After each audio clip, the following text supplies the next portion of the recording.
a Hatha yoga class, and all that means everything that we do that you're familiar with is all Hatha yoga. Hatha yoga is yoga that you do that's got a physicality to it. It involves breath awareness, it involves poses, it might involve different positions that you put your hands in, like, you know, different mudras. You might know the OK mudra, the chin mudra. So that's Hatha yoga. Like, what you've experienced is Hatha yoga. The word is used to describe yoga that doesn't fit into a particular box. So we'll do a little bit of sort of a gentle some stuff. We'll do some stuff where we hang out with the poses a little longer. And then we'll do a little standing pose sequence. So I'm really in love with this little collection of movements right now. So you're gonna need a yoga strap, probably. If you don't have a yoga strap, anything that you can use to hold onto your foot will work. We're gonna do a little series of reclining poses. Then we'll do a series of seated poses. Then we'll do a little series of standing poses. And then we'll come back down to the floor, do a breath awareness, do a breath practice, and then we'll do a relaxation. So that's the plan for tonight. It's possible that I will deviate from the plan, but for now that's the plan. So I have a pillow here. I'm gonna lay over this pillow so that it supports my upper back and my head. You could also do that with 2 yoga blocks, or you could take a blanket and kind of roll it up so that you've got a nice long rolled up blanket, and put that underneath your upper back.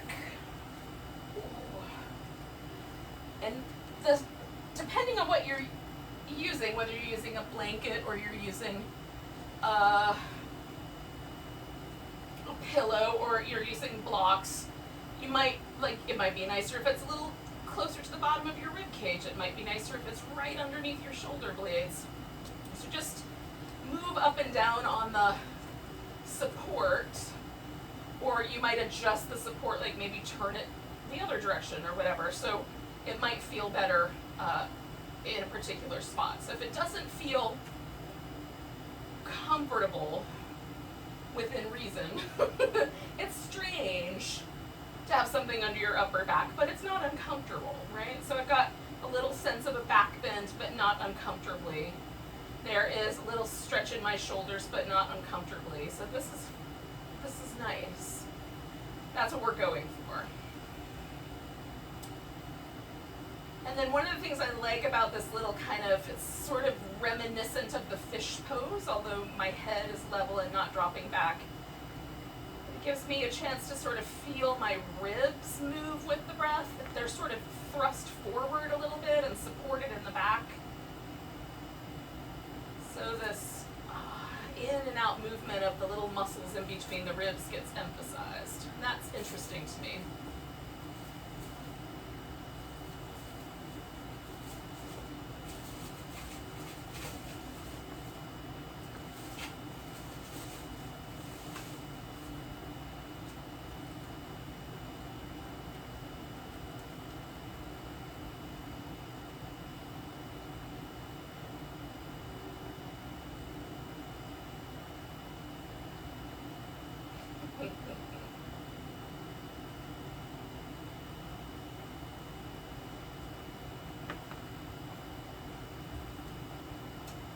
Also my chance to sort of mentally disconnect from the rest of my day. Almost always I get to the end of my day and there's some things I didn't finish. There's things I might have started thinking about that I'm still processing, and that might be going on inside my head. But for yoga practice, I want to let go of all of that and just be present here.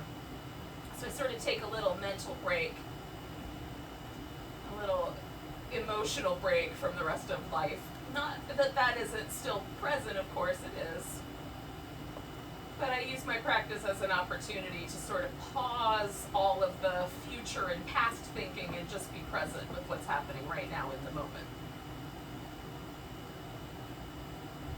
The breath, the body, this particular pose. So let's do about 30 or 45 more seconds here.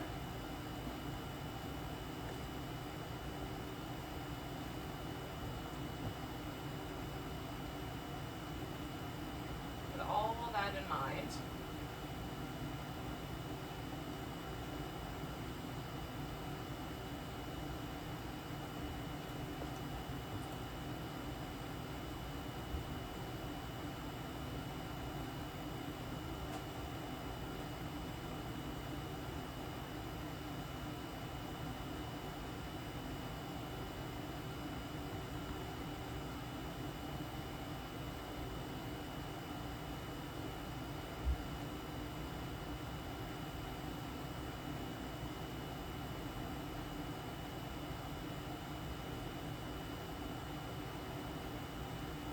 take 2 more breaths.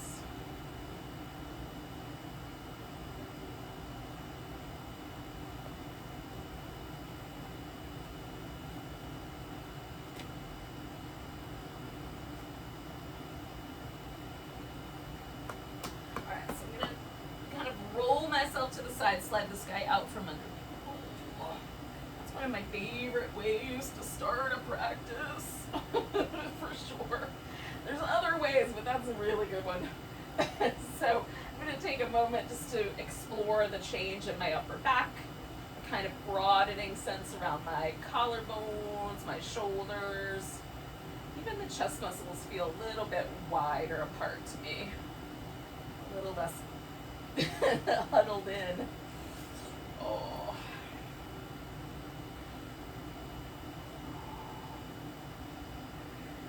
Now, I'm gonna leave my right foot resting on the floor, and I'm gonna lift my left toes up and glide my foot out so that my leg goes all the way out straight, and I'm gonna stretch as much as I can through that side, and then glide that leg back. I might have to do a little hop over the edge of my mat, but otherwise I'm just going to glide out and back. So gliding out, stretching through that leg, and gliding back. I'll do 2 more of those. Glide out, stretch.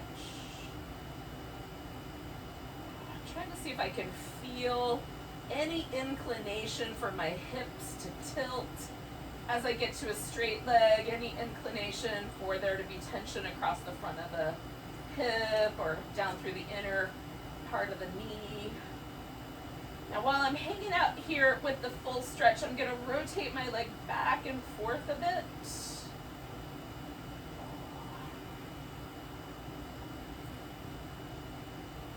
I've got a little external rotation and then to the internal, just right there at the hip socket. Feeling those muscles shift back and forth. And then I'm going to let that leg completely relax and try to keep it that way as I hold on to my right leg. And then I'm going to spin my right foot in a circular pattern, sometimes as big as I can and a little bit slow, sometimes faster and not as big a circle. And the other direction as well.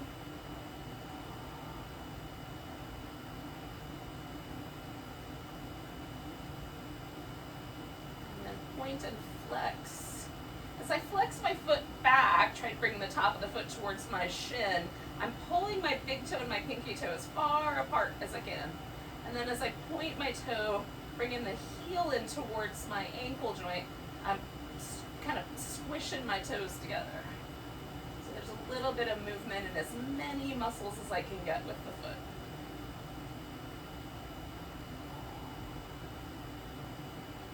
Doesn't take long for me to feel the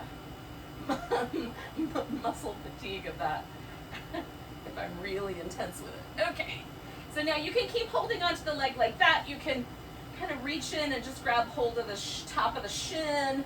You can take hold of your big toe with your B-side fingers. You can hold on to the inside or the outside arch of the foot with your hand. Just depends on how your hip responds. You could also use the strap. We're going to keep the knee bent for this first part of this. And I'm going to oscillate between stretching out through my left leg like we did with the glide, and then letting my left leg kind of relax into an extension by bringing this right thigh to the floor. Okay, so come back to the center. I'm going to stretch out through my left leg, left hip flexor. I'm going to let that relax, and I'm going to tilt over towards the ground, and then I get a little bit of a extension at my hip joint. A bend in the knee. Okay, 1 more of those. Stretching out through this left leg. And then a relaxed sort of hip extension there. And as I come back to the center, I'm going to grab hold of my leg with both hands, one hand on my foot in my case, but it could be shin if you prefer. And then we're going to do this little rock the baby move. So I'm bringing the thigh bone out to the side across the middle, or as far as it wants to go. The movement is happening right there at the hip socket. It's almost like a pigeon shape, upside down. Okay. Now, you could hold on to your big toe and extend your leg all the way up, if that's available to you and your hamstrings. But if not, utilize some sort of equipment, a towel, a strap, a pillowcase, whatever you got handy that will loop over your foot and let you hold on to it. You can hold, you can, if it's long enough, you can put it underneath your back and you don't even have to hold on. Okay. So I am experimenting with, do I want to bring the leg towards going over my head? Do I want to let the leg kind of hang in the strap towards the back? Do I want my toes pointed more or my foot flexed more? Do I want a little rotation outward or inward? Once I find a sweet spot, and for me, right, like my hamstrings are gonna give a lot in this pose, and there's no reason to torture them. So I just try to find like a nice place where I feel a stretch both in the hamstrings and in the calf muscles.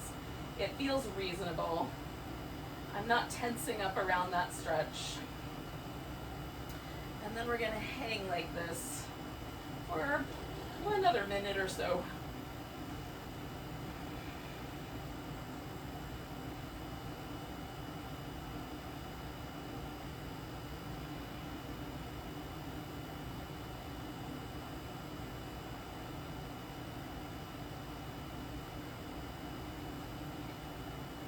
And you can be really intentional on the left side and stretch through that leg, or you can let that leg rest.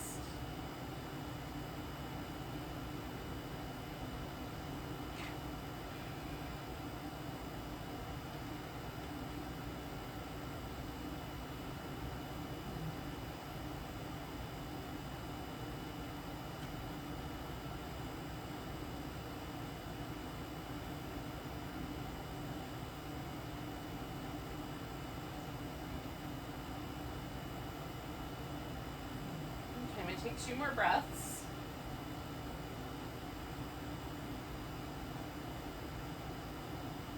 And I'm coming out to the side with this strap, or with my leg. So now I just have to make some little minor adjustments. The stretch is in this inner part of my thigh where the adductors are. If I rotate my leg a little more so that it's almost like I'm trying to lift my heel towards the ceiling, I feel that a lot more strongly through this kind of inner part of my hamstring and the lower part of the muscle. If I rotate my leg so my toes point a little higher than the heel, right, rotate the whole leg bone, then the stretch is much more mild and I don't feel as much intensity anywhere. For you it could be different. We're all like slightly different in the way muscles attach and how dense connective tissue is and that sort of jazz, how much range of motion we have in joints. That's all unique to each individual. So you may find that what I just said is the opposite for you. But explore the pose a little, and then once you find something you like, pause with it. You might want even, like, you could stack up some pillows or rest your foot on the wall or a coffee table or something to kind of give yourself a support right where you want to stay.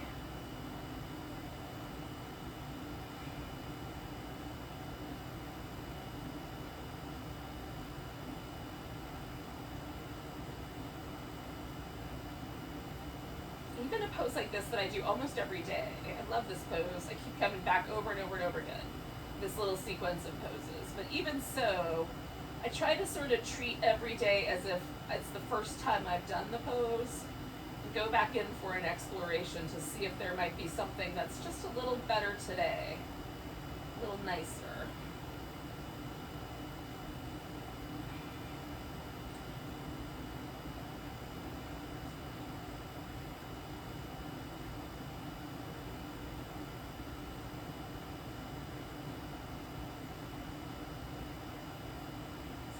Two more breaths.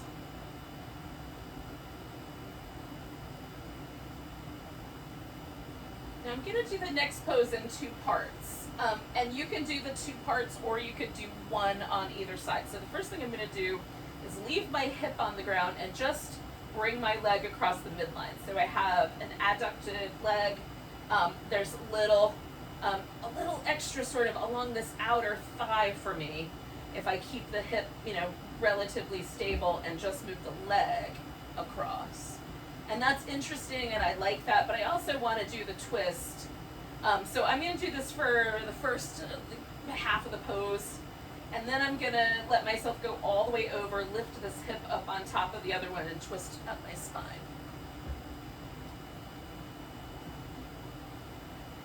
Now I've got some space limitations here. I've got, furniture in my way on one side, so I'm going to modify my twist by bending both my knees, but if you have plenty of room, you can keep the legs straight if you like.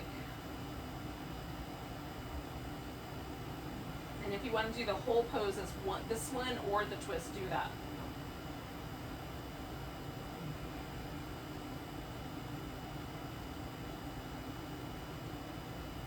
So I'm going to do 2 more breaths of this.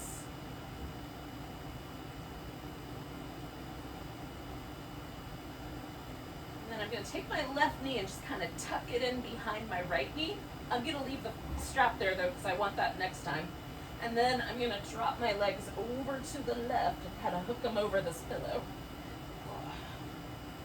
And then that way I can sort of lean a little into the space that I made right along the top edge of this pillow, which gives me a little more interesting twist. Now for me, the stretch comes around the back, involves my glutes a little bit more, involves the chest muscles. There's just a different layer of stretch plus the twist in the spine. I still feel a little bit down that outer hip, just different.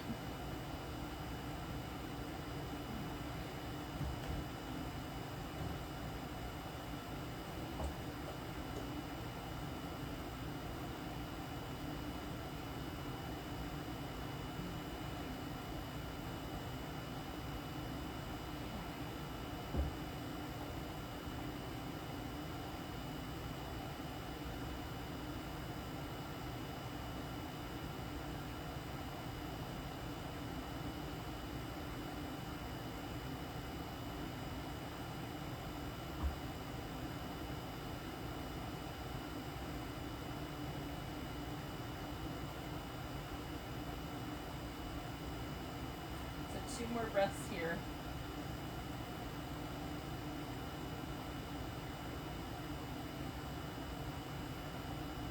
Now I'm going to come back to the center. I'm going to put both my feet on the floor. I still have a strap, but I'm going to take my left foot and just step it over the top of the strap. Now what I want to go for is a stretch on the top of my right thigh. To do that, I'm going to roll all the way onto my right side to start with. I'm going to take my left leg and put it on the ground in the front so I have a stable surface. And then I'm going to bring my right thigh as far behind me as I can and draw my foot up towards my buttock. Now, for me, it helps to have a little bit of space between my heel and my hip, and more of this kind of extension at the front of my hip joint. For other folks, grabbing the foot and bringing that in closer is going to be more beneficial, more useful. If I bring my foot in too close, my hamstrings cramp up and tell me to stop. So you'll find your balance between extension at the hip and the knee, or flexion at the knee. Now I've rolled my left shoulder back down to the floor so that I have a little bit more of a twist going the other direction in my upper back particularly. I've got my hips more angled, so this twist is more directed up towards my upper back. But you can stay lying on your side.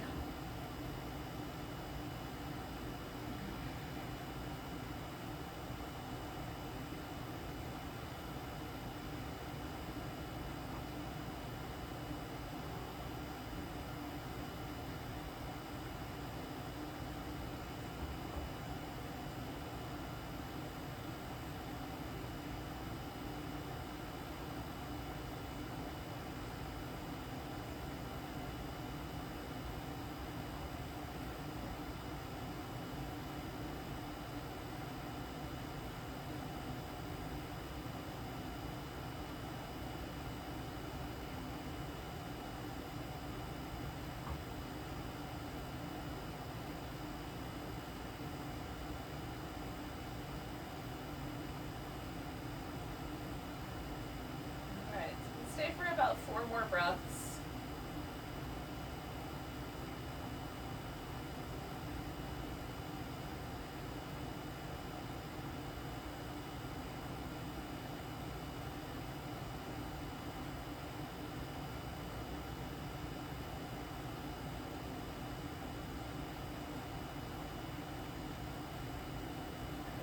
Release my foot.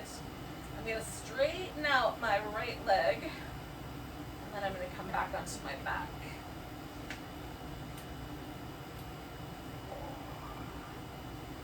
And to start with, I'm going to do a little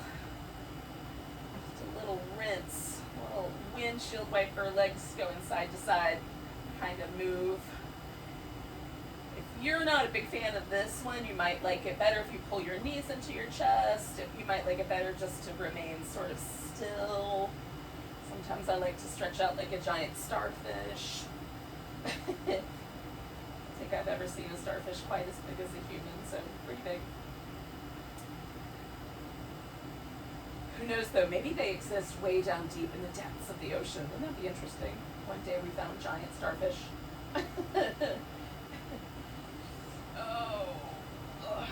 Alright, so now I'm going to repeat that whole sequence on the other side. So now my left leg is going to stay where it is, and I'm going to lift the right toes and glide my leg out, starting with the toes pointing straight up for the first couple of rounds, just stretching through the front of my hip, noticing if there's any tilt.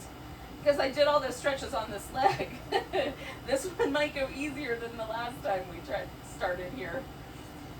It already kind of feels like there's a sense of release here in the front of my hip than if I do this without all those stretches first.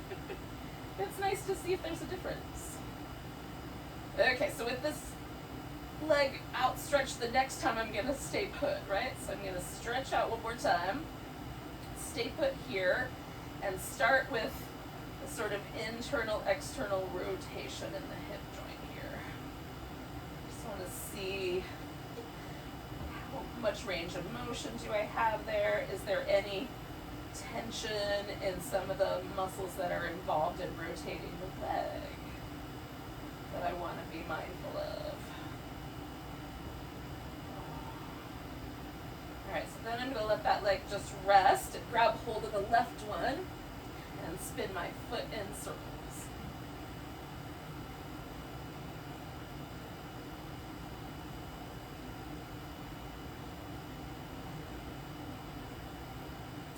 Go in the opposite direction.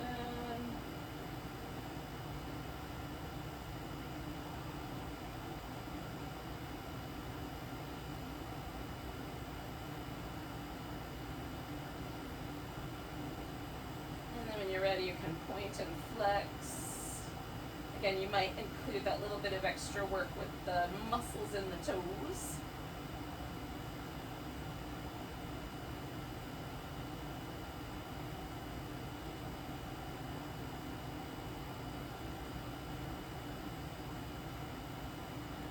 One more of those. And then I'm going to reach in here and grab hold of my foot. My big toe tonight. Alright, so I'm stretching out through this right leg, and then I'm going to pull my left thigh towards the ground and let this more or less kind of hang in that space that it has to extend. Then come back so that my hip's resting on the floor and actively stretch down the front of that hip. Trying to stretch all the way up to the lower part of my back. And then I'm going to let this kind of hang out in gravity here with a little extension on the front of the hip. One more like that, extend out. I'm going to bring this knee over to the floor, and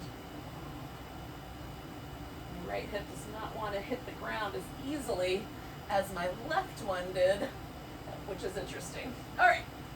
So now it becomes, once again, all about my left leg. We'll get the back of the leg, hamstring, calf muscles, depending on how you angle all this. Both. Some of each.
sort of, just have really tiny shifts between like the angle that my foot is hanging out with this pose at. Just trying to sort of see if I can shift some of the stretch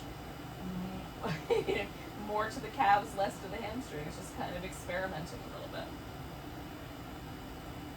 So I'm going to do this for about 3 more breaths or so.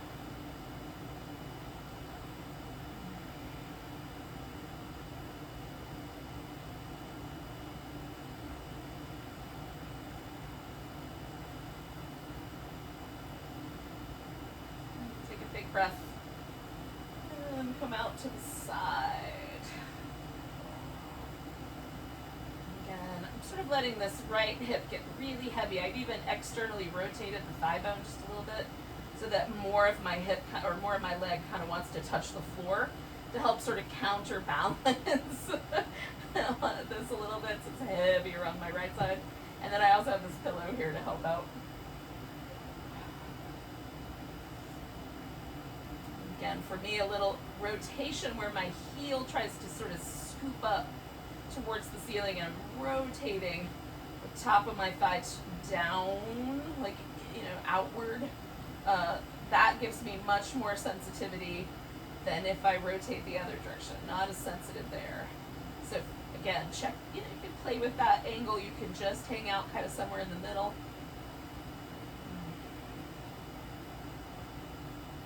And bend your knee a little bit. That'll shift the way the pose kind of hits.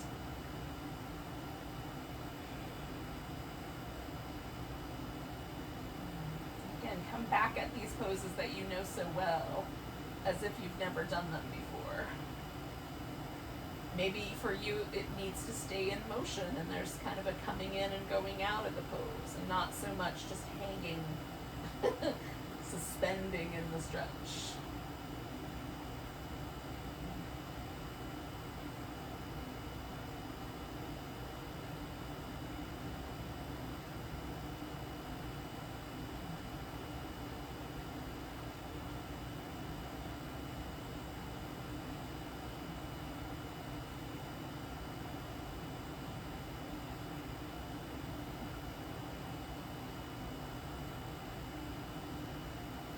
I've got 2 more big breaths with this pose.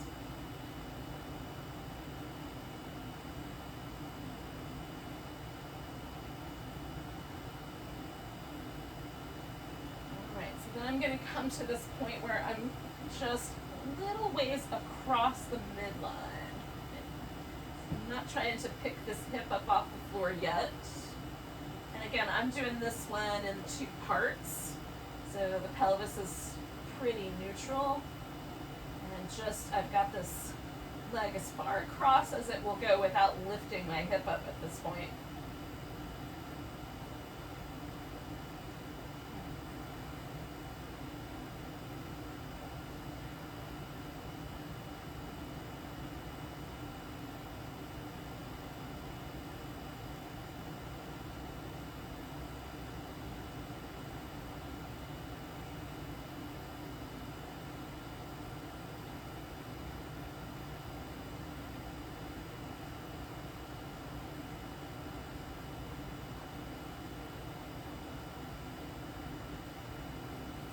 One more breath here.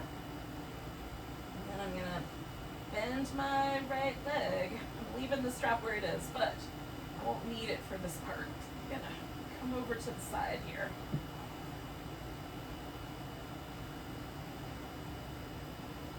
That gives me the room to sort of fall. And then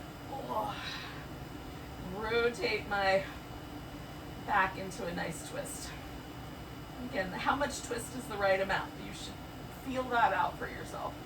You should still be able to breathe. There shouldn't be any sort of cramping or stitchy feelings along the sides of your waist.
I'm going to do 2 more breaths here.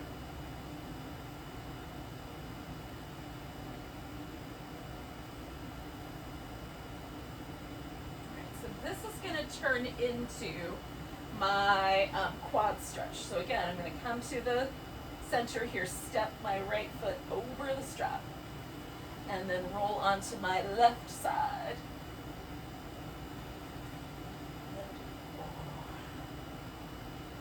I'm going to reach down and see how far I want to bring my left thigh back. How much do I want to bring the foot in toward me?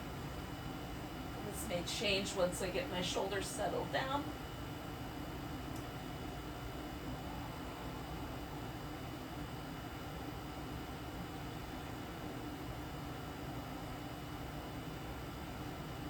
As soon as I feel just that a little bit of that sort of stretchy extension on the top of my thigh, I know I'm good. If it starts to soften up, then I'll change the dynamic. For some people, it's better to pull the foot in tighter. That feels nicer in the knee, so do what's right for you.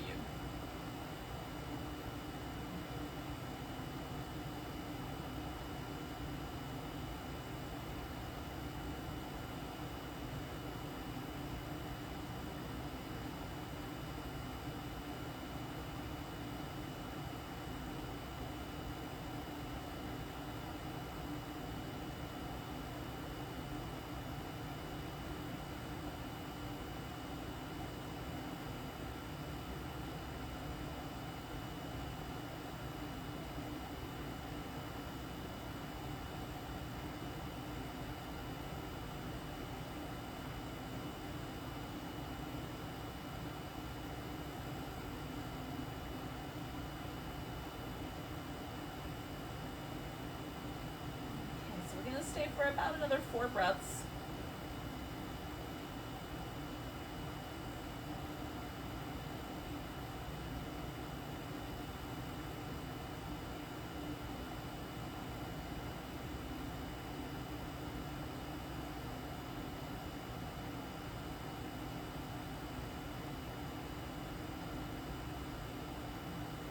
Okay.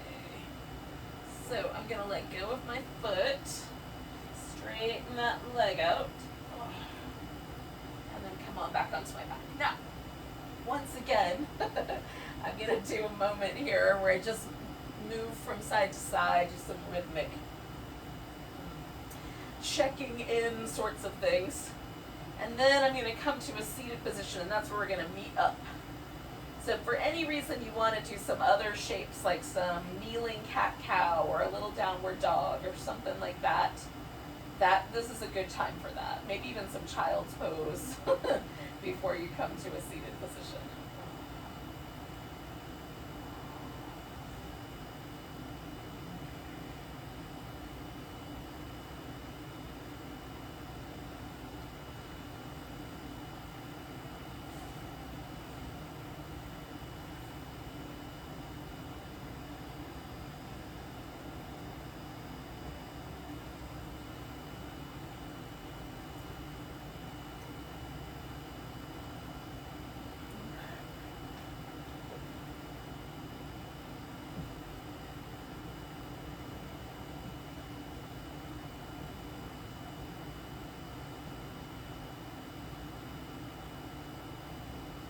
What we're going to do seated, essentially, is we're going to sort of hit some of the same areas of the body that we did with the last sequence of poses. But now, sitting up, gravity has a different relationship to the pose, to our body.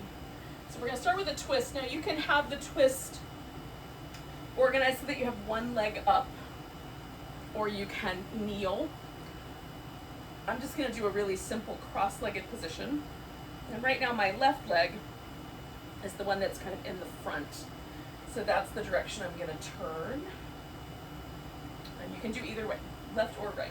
Just start start on the side, and then we'll do the other side in a little bit.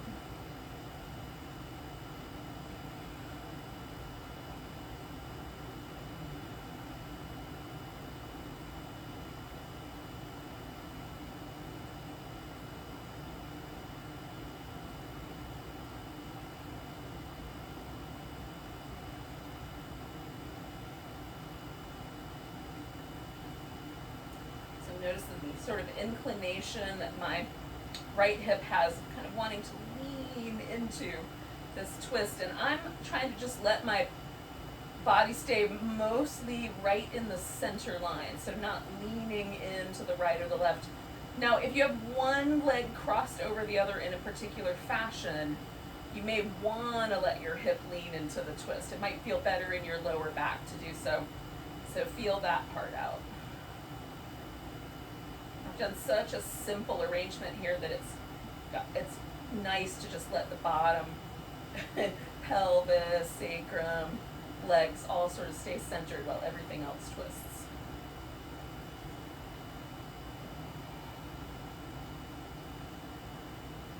Okay, then I'm going to come back to the center, and then this leg that's up top for me, that's the left one, that guy's going straight out in front. Now, I'm going to fold over this leg, and I'm going to use a little bit of muscle energy. So I'm going to bend this knee slightly. I'm going to engage the quad so that it's like I'm trying to lift my kneecap up toward my hip. I'm going to grab my big toe and kind of push my foot into my hand like I'm pushing on the gas. So every muscle in my leg there, especially on the left, is very, very active.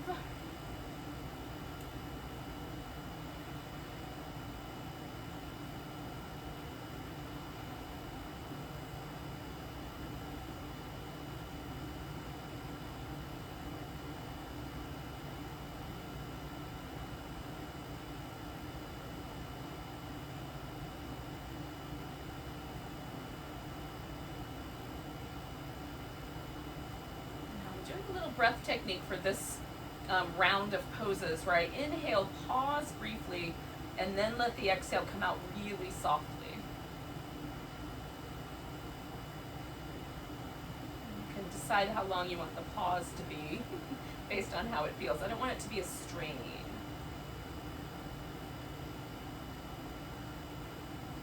So I'm going to do 2 more breaths like that.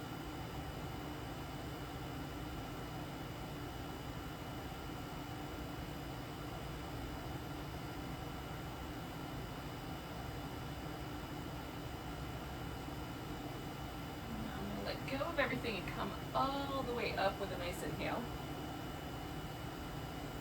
And then I'm going to bring both my feet together, and you can bring the heels in tighter, you can bring the heels out more, and then you can decide whether you want to do this pose sitting straight up, which is nice, and then kind of use the muscles on the legs to sort of bring the knees towards the ground, or you can tilt the pelvis forward however far it wants to go. You can hold onto the feet, or if you fold far enough forward, you might even want to reach out onto the ground. I've seen very hypermobile people rest their forehead on the floor and their chest on their feet here. I do not exist amongst their ranks, but I've certainly seen it.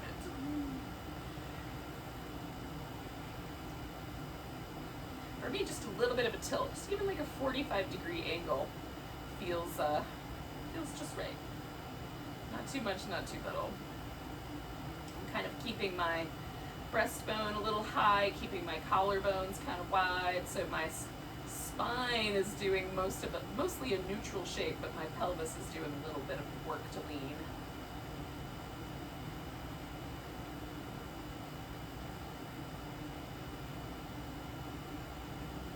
Back to that breath technique where I just hold the inhale briefly.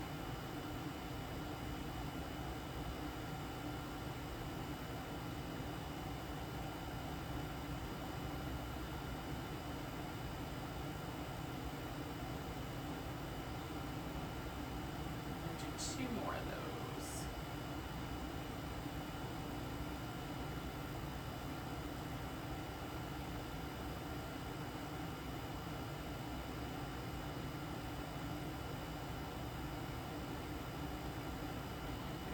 Inhaling my way up. Now, the thing that we're about to do is potentially tricky for the knee.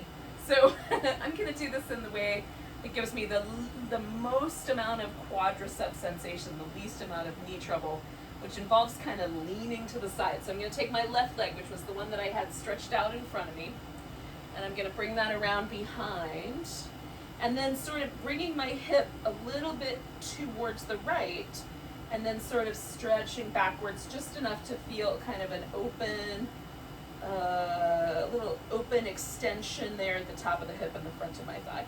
Now the top of my foot is on the floor, and I'm kind of pressing the toenails, all my toenails, as many as I can. My pinky toe, I don't know if that's touching the ground, but with the other ones, kind of pressing those into the floor. And then I'm letting this hip move forward so that that kind of adjusts so that my knee and my hip point more the same direction.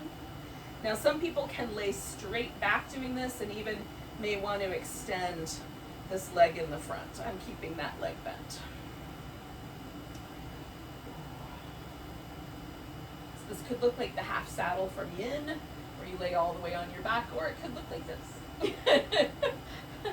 Kind of a backwards deer. Sky gazing deer pose. That's what we'll call this. That's a delightful name. I want to rename all the yoga poses with slightly mystical, fun names. Do I have that kind of authority? Tell me later in the comments. We're going to do like about 4 more breaths here.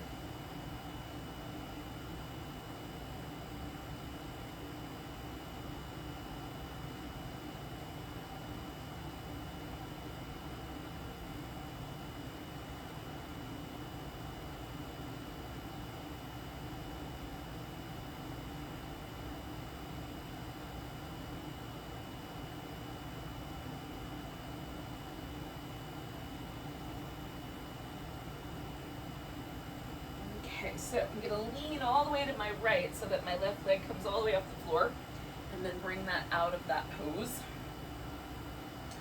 And just for a moment, I'm going to let myself kind of release and feel. So my left leg has a different sensation than the right leg. It's more sensitive. I feel almost every nuance of that leg, but not in a bad way, in a really nice way.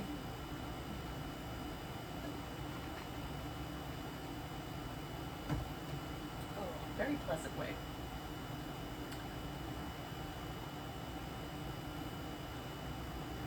All right, so what we're going to do essentially is exactly the same thing, just on the other side.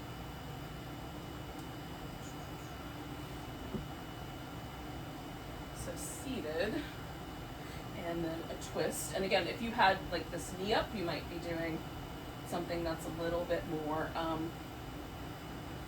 a little more kind of tilted in the hips or something like that. Mine is mostly happening from my belly button up.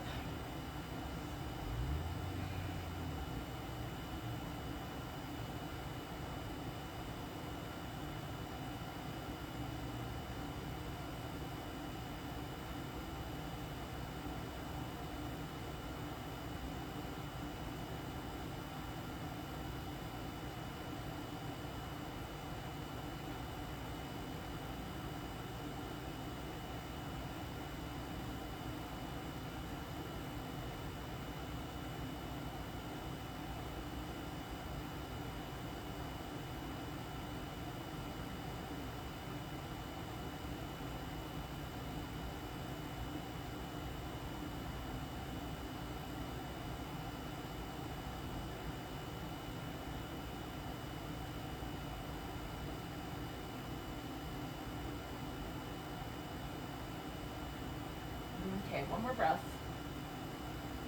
Now coming around. Now, I am going to take this right leg and bring that guy out straight. And again, I'm going to approach this the same way I did last time, which is to say that I'm going to use a lot of muscular energy. When I did this pose with the strap, I mostly went along for the ride. Let gravity do all the work. So now I'm approaching it a little differently. So I've got the same sort of area of my body stretching, but the relationship to gravity is different. And I'm approaching the pose a little differently. It doesn't mean you have to, it's just my choice.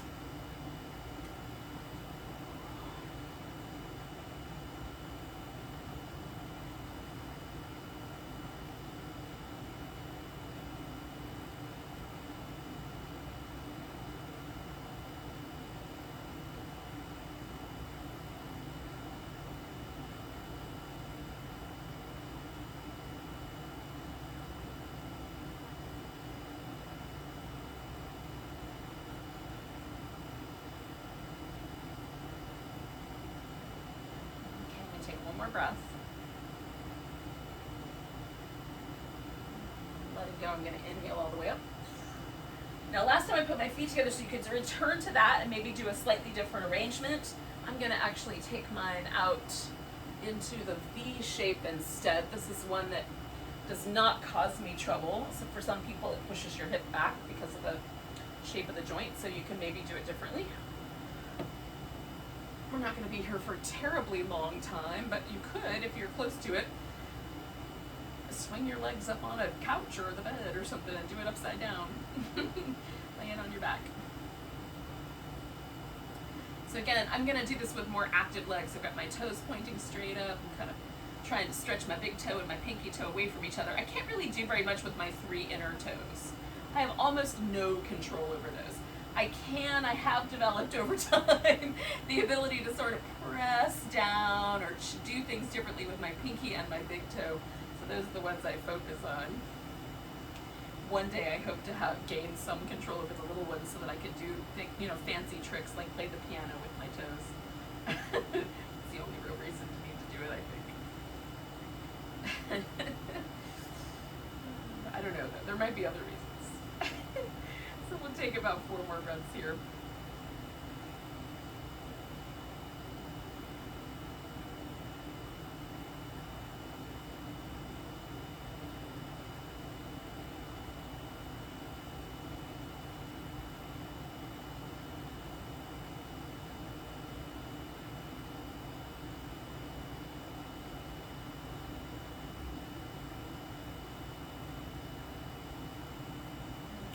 My way up, and then again with this right leg I'm going to put that into the gate pose, or maybe the half hero might be. If it stays closer to the middle, it's more like the half hero. If it goes out a little bit more to the side, the way I'm doing it, it's much more akin to the gate pose. Technically the latch of the gate pose. That's the technical name. It's just a lot of words.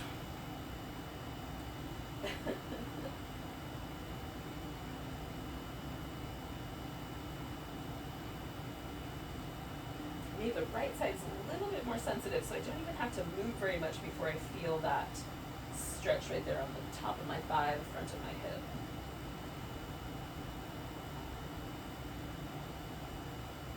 So we're moving, when we're kind of messing with yoga poses, we really want to move to sensation, right? It's like, where do we find it? Oh, I feel sensation right there. Pause. We don't have to overfill.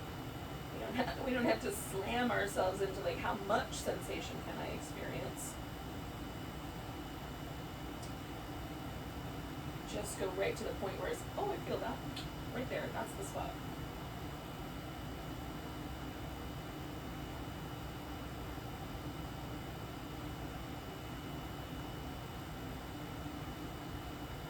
Again, I'm going to do about 3 more breaths.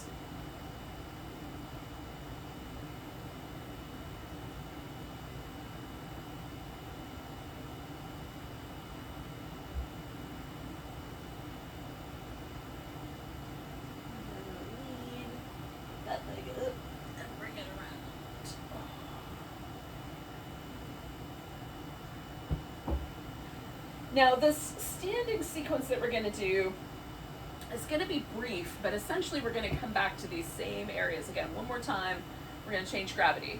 We're going to do this sequence where we'll do one side facing the one end of the mat, then we're going to turn to the middle, then we're going to turn to the other side of the mat, and we'll do the other side that way. So we're going to make a 180-degree radius turn.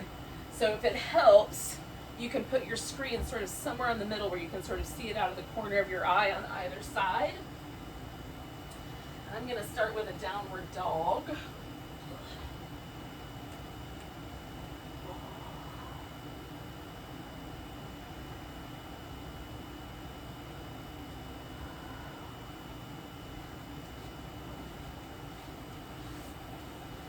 Come to standing position. And then I'm going to pick an edge, and that's going to be my starting point. And my mat's not very sticky when it's not damp, so I'm going to make it damp. And then sticky. a mountain pose. Now we're gonna put the weight into the right leg. We're gonna pick up the left and extend it if you like. So I'm gonna use a strap for this part because holding on to my big toe is difficult. So weight to the right leg, pick up the left one, extend it. If I can do that without falling over. Ooh, tonight's tough. And then I'm gonna add a twist. Keep my eyes on one spot so I'm nice and steady. At least that's the theory.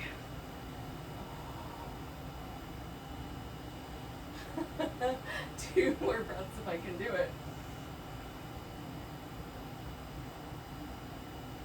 All right, and then I'm gonna step back with my left foot. That's the one I had in the air. And I'm going to fold forward over my front leg. Again, I want to go to the point where I feel it.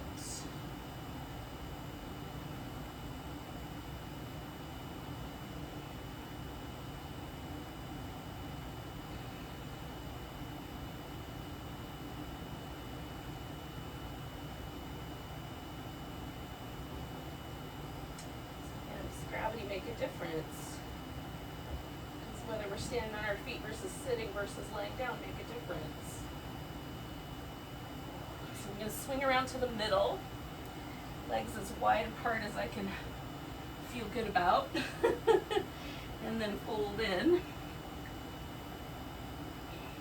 So again, now I'm pressing my big toe and my little toe into the floor and lifting kind of up through the pelvis and stretching as best I can, both legs in either direction.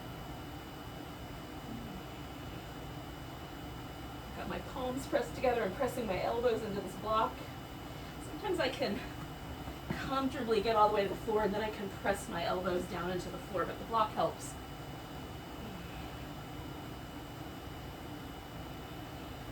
One more breath. And then essentially I'm going to go backwards. So I'm going to spin around to the other side, find that split leg forward bend.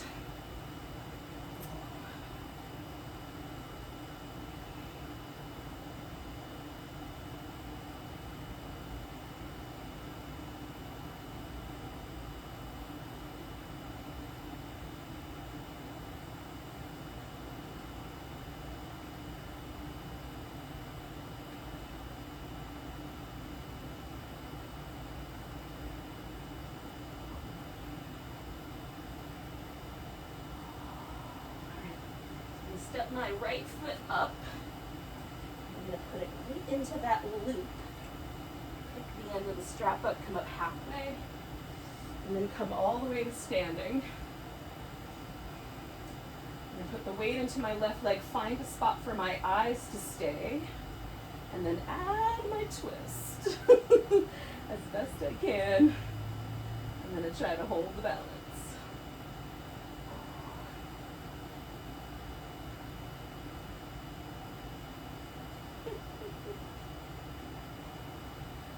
One more breath. All right, I'm going to let go and step back out wide. I'm going to find my way back to sitting from here by taking first a wide squat. Then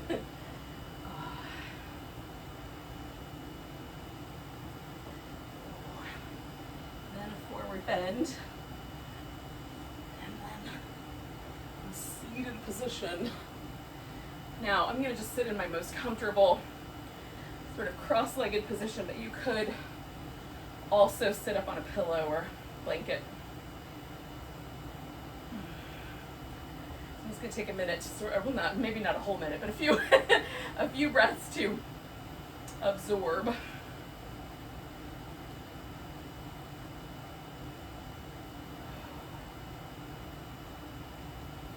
Just notice the difference. There is one. And the overall feeling that I'm left with.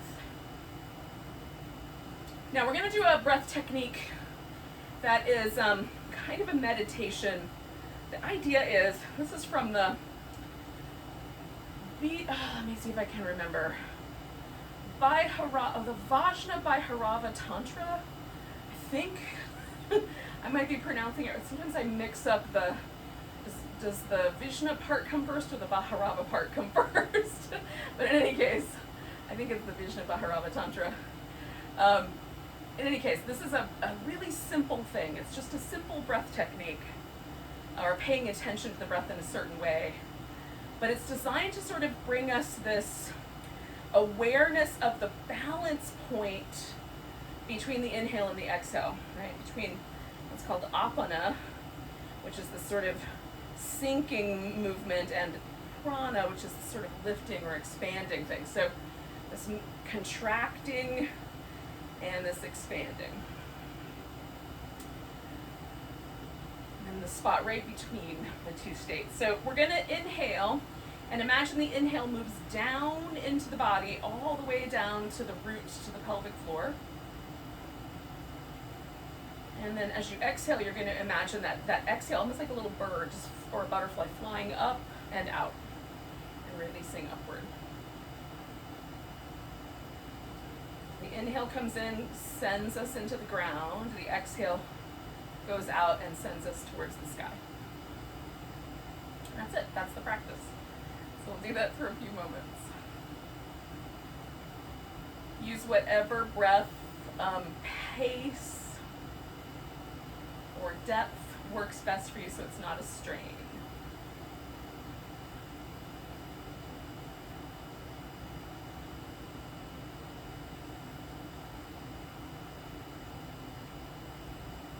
Now this particular text dates back somewhere between the 9th and 11th centuries.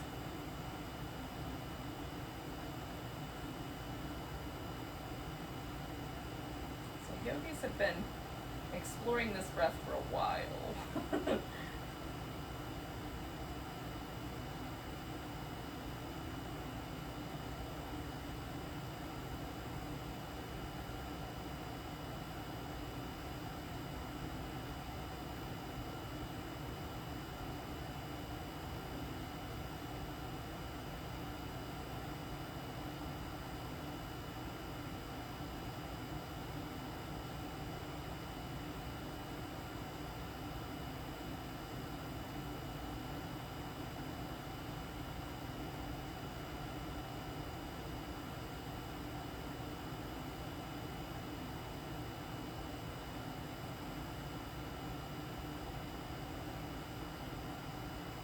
Do about 5 more rounds or so of paying attention in this way.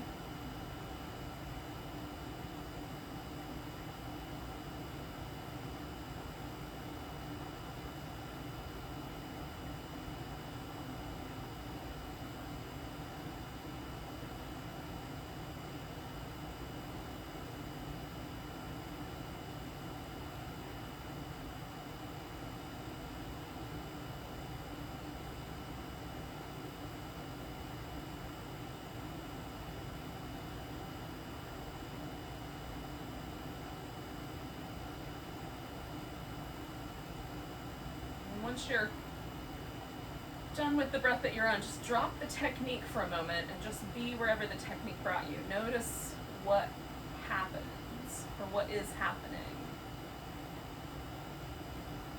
So again, there's tons of different techniques, tons of different ways of approaching yoga practice. I find this one really interesting. Sort of philosophically for me, there's a kind of notion that I start to feel viscerally between wanting to be grounded and a need to be free or light, right? Not getting so grounded that you feel bogged down or sense of inertia, not so light that you can't concentrate, or there's flightiness, but somewhere in the balance between those places. Sometimes I think that the world, like we're seeking a balance between a kind of reverence for groundedness and earth and lightness of spirit and a sense of freedom.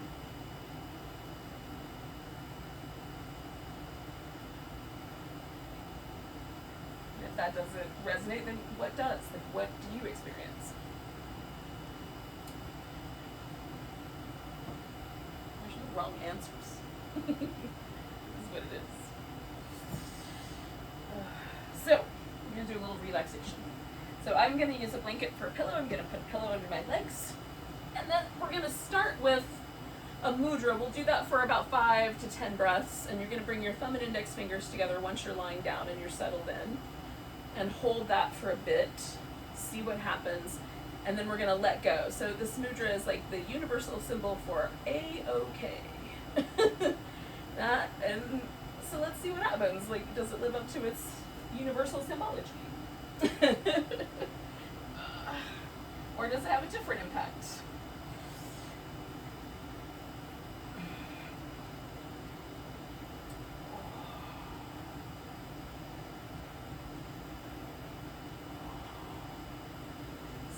So to settle in, you want to cover with a blanket because it's chilly where you are. Cover with a blanket. And then when you get there, bring your index finger and thumb together and just let them rest on each other. You don't have to smoosh them together too much. Just let them come together nicely. And the other fingers might be straight or they might be slightly curled, whatever is comfortable.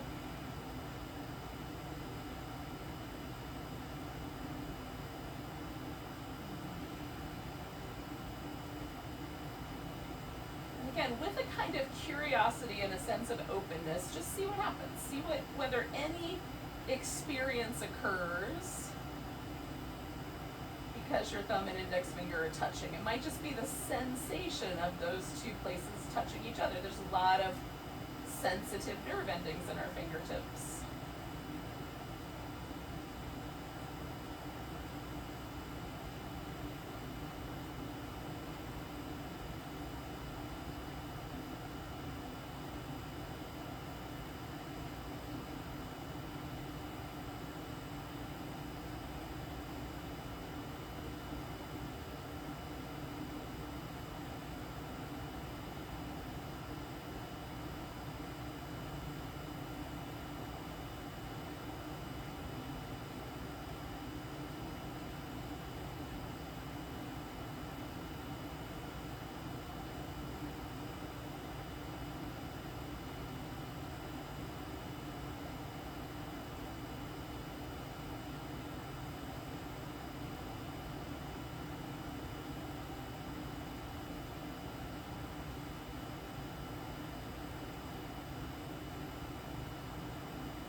Now we're just going to drop the technique and see if anything shifts in your relaxation there. Just be wherever that little brief mudra brought you.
Relax your breath again, yogis.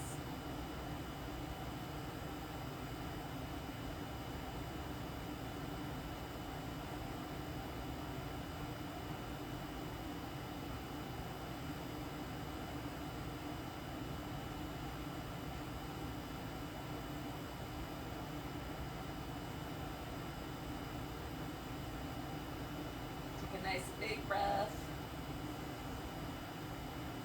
Let go with a big deep sigh. As you're ready, you can start to wiggle and stretch and move around.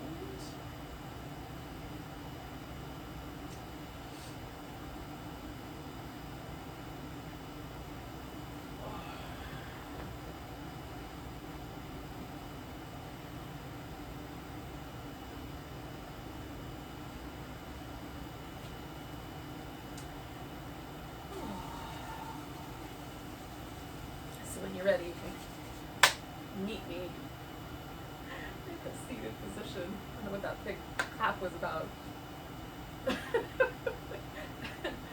Felt like a good idea at the time. So we'll take a nice big breath together. Let go with a sigh. Namaste, beautiful yogis.